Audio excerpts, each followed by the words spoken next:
Estamos aqui para a 16ª leitura do livro Gestão de Alta Performance. O assunto aqui é planejamento. Vamos retomar a leitura na página 142. Para ilustrar um objetivo e um resultado-chave, vejamos o exemplo a seguir. Eu preciso chegar ao aeroporto em 1 hora. E esse é o meu objetivo. Sei que devo passar pelas cidades A, B e C até chegar lá. Meus resultados-chave são chegar a A, B e C em 10, 20 e 30 minutos, respectivamente. Se em 20 minutos eu ainda não tiver chegado à cidade A, sei que me perdi, a menos que eu pare em algum lugar para perguntar o caminho certo a alguém, provavelmente vou perder o meu voo. A cada trecho que nós lemos aqui, a gente vê que o livro é de outra época mesmo, né? Hoje ele teria o recurso do GPS, ainda mais alguém da Intel. Intel? Sim, CEO da Intel. Por um momentinho eu achei que estava enganado. Em qual período o sistema de gestão por objetivos deve se concentrar? Esse sistema de gestão é, em grande parte, concebido para fornecer um feedback relevante para a tarefa em questão. Ele deve nos dizer como estamos progredindo para que possamos fazer ajustes no que estamos fazendo. Se necessário, como comprar em um posto de gasolina a fim de perguntar o caminho certo. Como comprar não, como parar em um posto de gasolina a fim de perguntar o caminho certo. Para que o feedback seja eficaz, ele deve ser recebido logo após a ocorrência da atividade que está sendo mensurada. Assim, um sistema de gestão por objetivos deve estabelecer objetivos para um período relativamente curto. Por exemplo, se estivermos seguindo um planejamento anual, o período do sistema de gestão por objetivos correspondente deve ser pelo menos trimestral ou até mensal. A ideia de um sistema de gestão por objetivos é nos dar um foco, o que só pode ser feito evitando um número excessivo de objetivos. Na prática, isso é raro, e tanto na Intel quanto em outras empresas, somos vítimas da dificuldade de dizer não. Nesse caso, há objetivos demais. É importante nos darmos conta, e é claro, fazer alguma coisa a respeito, de que se tentarmos focar em tudo, não focaremos em nada. Alguns pontos objetivos, muito bem escolhidos, deixam claro as quais coisas precisamos dizer sim e a quais coisas precisamos dizer não, para que esse sistema funcione. 2 exemplos. Para explicar melhor o sistema de gestão por objetivo, vou usar o exemplo de como Colombo descobriu o Novo Mundo. Só que vou contar a história tomando algumas liberdades em relação à versão que aprendemos na escola. Graças ao processo de planejamento anual de 1491, o governo da Espanha concluiu que só poderia continuar travando uma guerra que todos consideravam absolutamente necessária se conseguisse mais dinheiro para comprar armas e munições. Como expulsar os mouros da Espanha era o principal objetivo do governo da rainha Isabel de Castela. Ela percebeu que precisava de mais fundos. A rainha decidiu então que poderia conseguir dinheiro melhorando a balança comercial espanhola, meta que expôs a seu subordinado Cristóvão Colombo. Este disse que pensaria em algumas maneiras de atingir esse objetivo e, depois de um tempo, voltou para apresentar várias sugestões. Entre elas, encontraram a passagem livre de piratas para a Inglaterra e talvez descobriram a nova rota para o Oriente.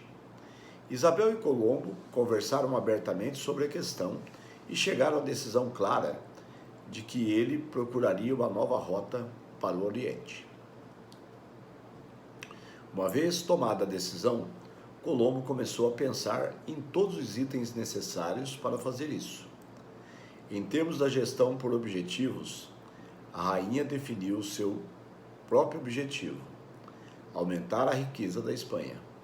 E Colombo e a rainha concordaram com o objetivo dele: encontrar uma nova rota para o Oriente. Em seguida, Colombo determinou os resultados chaves para orientar seu progresso, que incluíam obter vários navios, treinar tripulações, testar as embarcações e os equipamentos, zarpar e assim por diante. Estabelecendo um prazo para cada milestone. A relação entre os objetivos de Isabel e Colombo é clara. A rainha queria aumentar a riqueza de sua nação e Colombo queria encontrar uma nova rota comercial segura para o Oriente. Também vemos um encadeamento da hierarquia dos objetivos. Se os objetivos do subordinado forem atingidos, o objetivo do supervisor também será. O que pode acontecer é os resultados-chave serem alcançados tranquilamente, mas não os objetivos.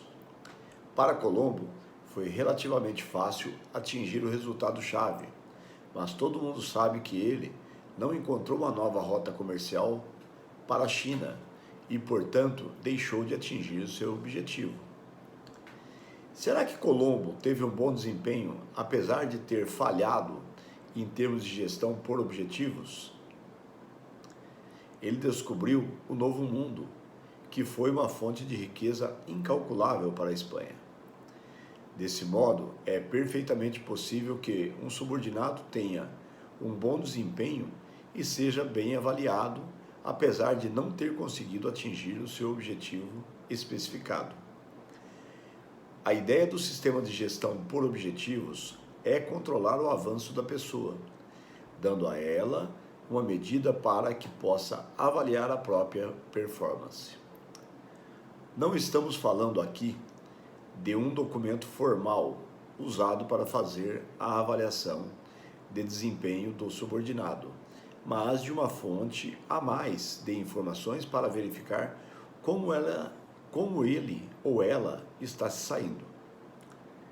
Se o supervisor seguir às cegas o sistema de gestão por objetivo para avaliar o desempenho do seu subordinado, ou se o subordinado segui-lo à risca e ignorar uma nova oportunidade por não ser objetivo o resultado-chave específico, os dois estarão agindo de maneira míope e pouco profissional.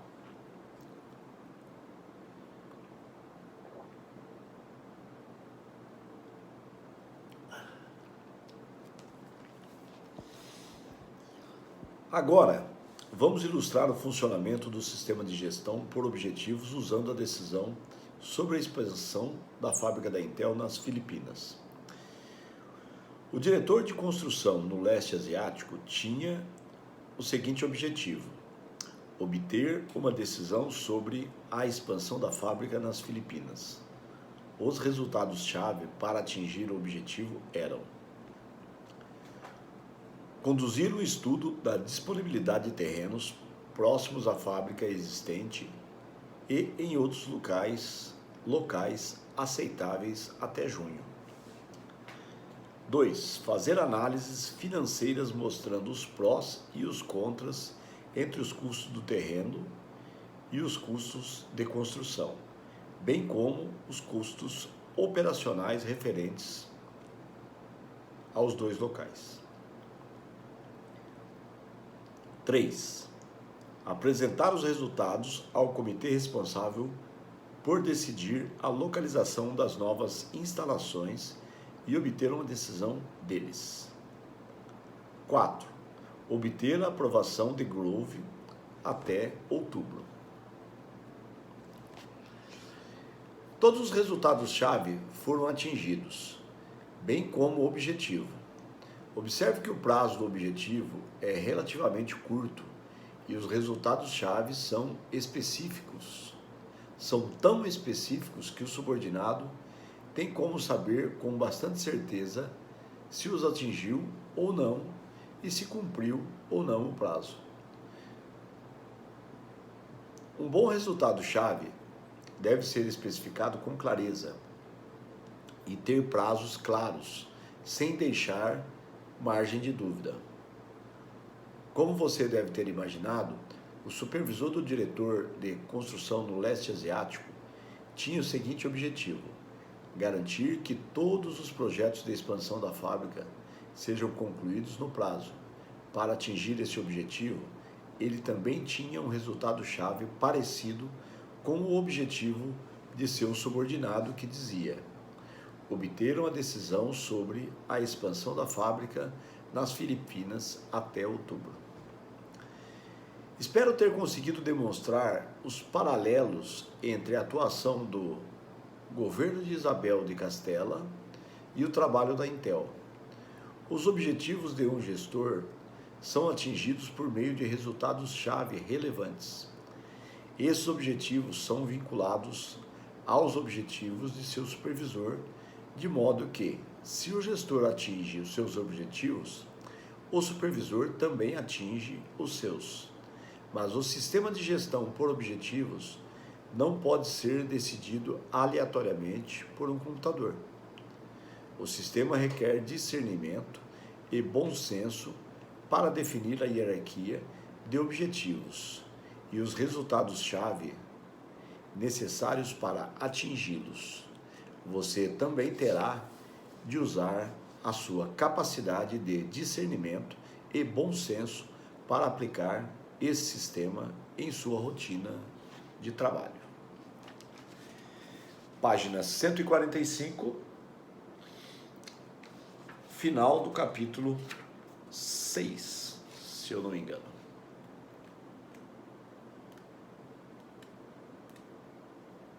Isso. Agora vamos partir para a parte 3. Uma equipe de equipes. A expansão da fábrica de café da manhã. Página 149. Vale lembrar que a página 149 é mais da metade do nosso livro. Então, nossa leitura passou dos 50%. Nossa fábrica de café da manhã foi um enorme sucesso, tanto que tivemos de instalar uma unidade de cozimento contínuo de ovos a um custo relativamente alto. Esse equipamento nos possibilitou produzir cafés da manhã com uma uniformidade sem precedentes. Além disso, o volume cresceu tanto que pudemos usar a unidade de cozimento contínuo de ovos em sua plena capacidade. Em consequência, o custo para produzir excelentes cafés da manhã foi caindo gradativamente. Repassamos parte da economia de escala a nossos clientes e não demorou para a reputação do nosso café da manhã se espalhar. Como bons empreendedores que somos, sabíamos que tínhamos um bom negócio nas mãos e abrimos uma filial de fábrica de café da manhã do outro lado da cidade. Nossa filial também foi um sucesso estrondoso. Pouco tempo depois, a Gourmet, uma revista de ampla circulação nacional, publicou uma matéria sobre nossa operação. Decidimos aproveitar a oportunidade de franquear a fábrica de café da manhã em todo o país. Entramos rapidamente em bairros com características demográficas certas para o nosso café da manhã, e em pouco tempo tínhamos uma rede bastante ampla. Espero que assim seja a Ingeta no futuro.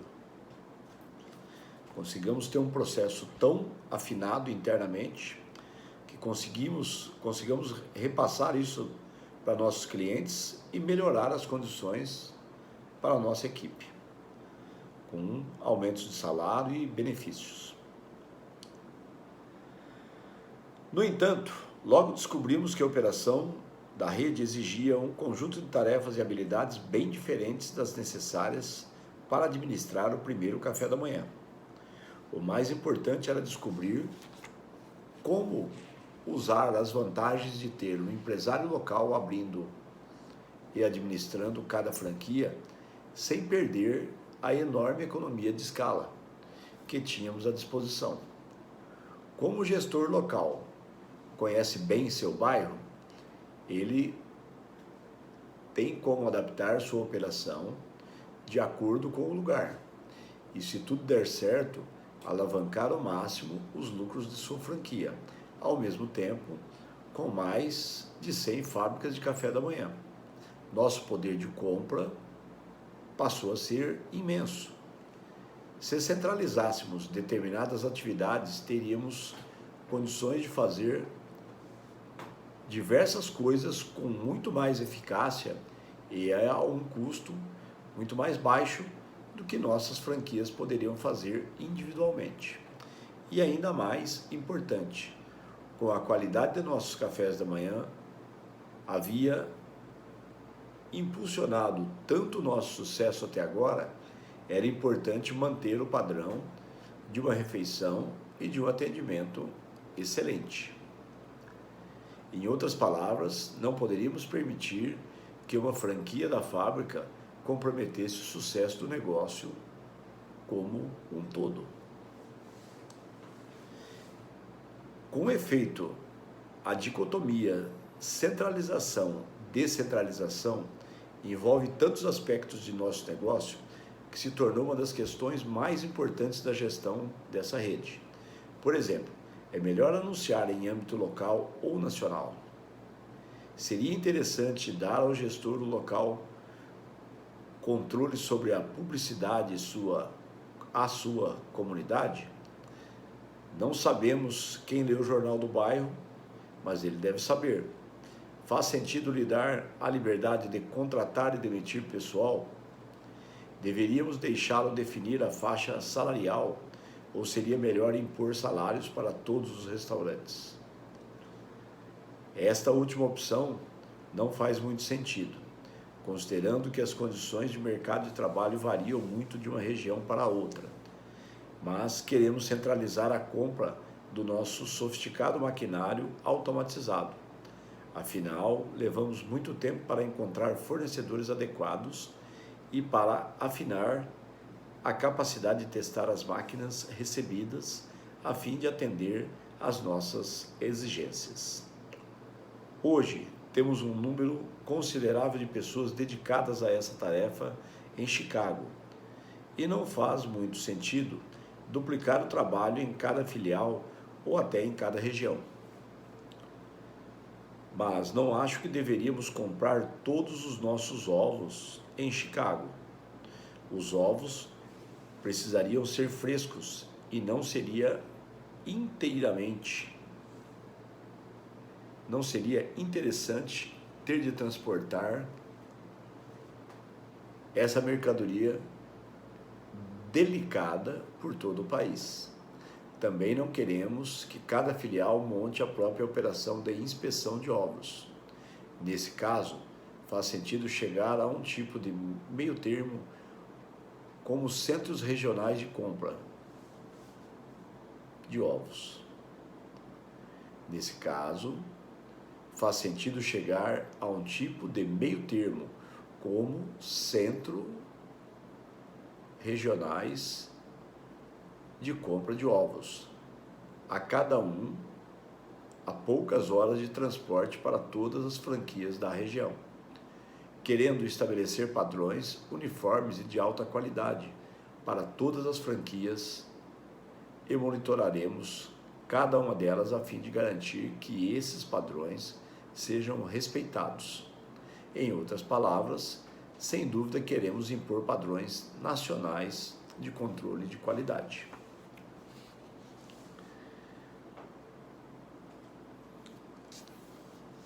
E o que dizer dos itens do cardápio?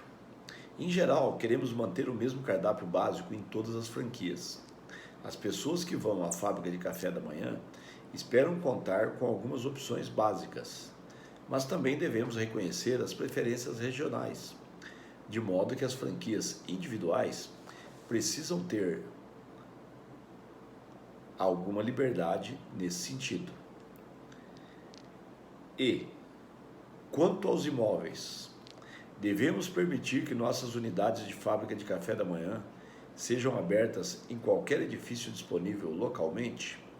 Ou devemos definir um estilo de arquitetura único ou uniforme e construir os prédios do zero? Ou talvez seja melhor só impor alguns padrões e permitir que os gestores locais abram franquias em edifícios já disponíveis, desde que os padrões sejam seguidos. Pelo jeito vai chover forte, porque está dando uns relâmpagos aqui, chega a me dar uma piscada aqui. E o mobiliário? Eles precisam ser padronizados? Será que a sede em Chicago deveria comprar móveis para todas as filiais? E os talheres e louças? Como as pessoas tendem a associar talheres e louças com café da manhã, pode fazer sentido usar o mesmo utensílios em todos os restaurantes. Por isso, talvez fosse interessante centralizar a compra desses itens. Mas seria ridículo para uma operação local do outro lado do país ter de requisitar a sede em Chicago a reposição de alguns pratos quebrados. Desse modo, provavelmente deveríamos manter alguns armazéns regionais para poder entregar os utensílios rapidamente. Como escolher a localização de novas franquias em cada região metropolitana? Deveríamos tomar decisões em Chicago? Será que essa decisão caberia a mim, CEO da fábrica de café da manhã, ou a equipe corporativa deveria deixar a decisão ao gestor da filial local? Ou talvez Chicago devesse tomar decisão depois de consultar os gestores regionais, que afinal de contas conhecem melhor sua própria região do que eu e minha equipe. Dá para ver que as coisas ficaram bem complicadas. Tem dias que passo sentado à minha grande mesa na sede da empresa sonhando em voltar aos bons e velhos tempos, quando eu mesmo cozinhava os ovos, fazia as torradas e servia o café aos clientes.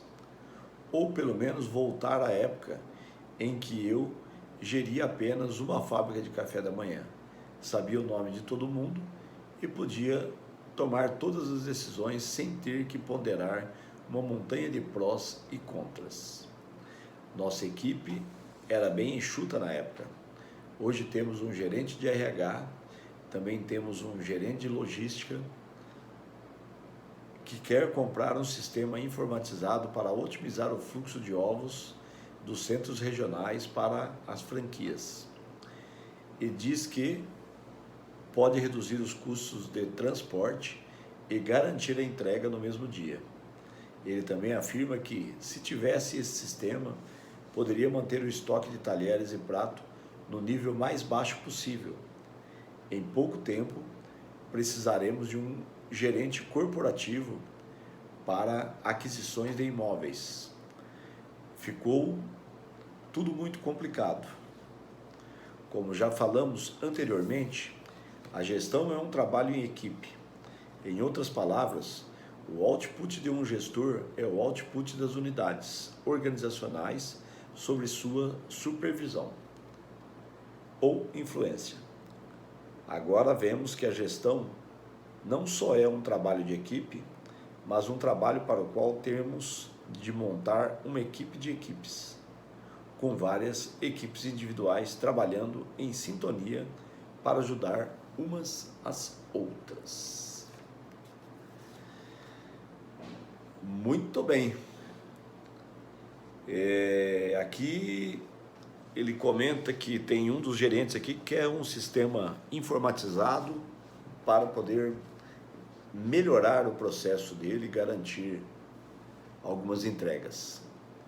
Na Injeta nós temos um sistema que poucas indústrias do porte da nossa têm, que é um sistema para o controle de produção chamado Sineco.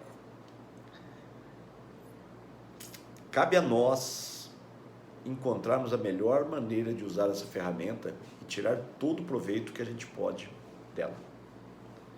Porque nós vemos que as grandes empresas começam a ter problemas diferentes. A fábrica de café da manhã era de um tamanho, foi aumentando e hoje ela tem franquias. Então ela tem outros problemas e precisa pensar em muitas outras coisas.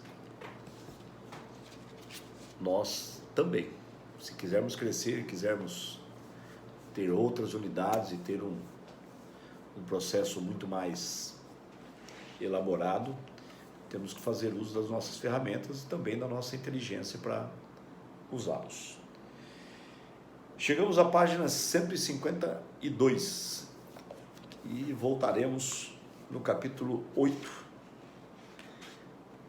na página 153, Organizações Híbridas, na próxima leitura, que será a 17ª leitura. Valeu, muito obrigado para quem acompanhou até aqui e até mais. Tchau, tchau.